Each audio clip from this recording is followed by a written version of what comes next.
నమస్తే viewers, I'm doctor SGV Satya, consult అనేక హైదరాబాద్.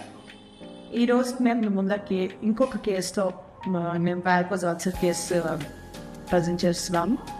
అయితే ఈ వారికోజ్ అల్సర్ కేసెస్లో యూజువల్గా అందరికీ అపోహలు ఏముంటాయంటే అల్సర్స్ అనేవి తగ్గవు, అదర్ దీంట్లో ఓన్లీ దాని సర్జరీయే ఒక దాన్ని పరిష్కారం అన్నట్టుగా ఎవరైతే ఫీల్ అవుతున్నట్టు. బాగా నేను చెప్పదలుచుకుంది ఏంటంటే, సర్జరీ చేసిన తర్వాత కూడా మా దగ్గరికి వచ్చి కూడా అల్సర్స్ తగ్గట్లేదు, అక్కడ సర్జరీ చేసిన తర్వాత కూడా మళ్ళీ ఫామ్ అవుతున్నాయి, అలా కంటిన్యూస్గా పెరిగిపోతున్నాయి, కాలు పెట్టేసే లెవెల్లో వచ్చిన ఎన్నో కేసులు ఉన్నాయి. అయితే ఇప్పుడు ఏదైతే మనం కేసు చూస్తున్నామో వీళ్ళకి యాక్చువల్గా ఏంటంటే, మనం చూసినట్టయితే కనుక అంతకుముందు ఇది మొత్తం కూడాను ఇంకా చాలా కంప్లీట్గా ఇక్కడి నుంచి మొదలుకొని ఈ పార్ట్ అంతా కూడాను ఆవిడకి అల్సర్ ఉంటుంది.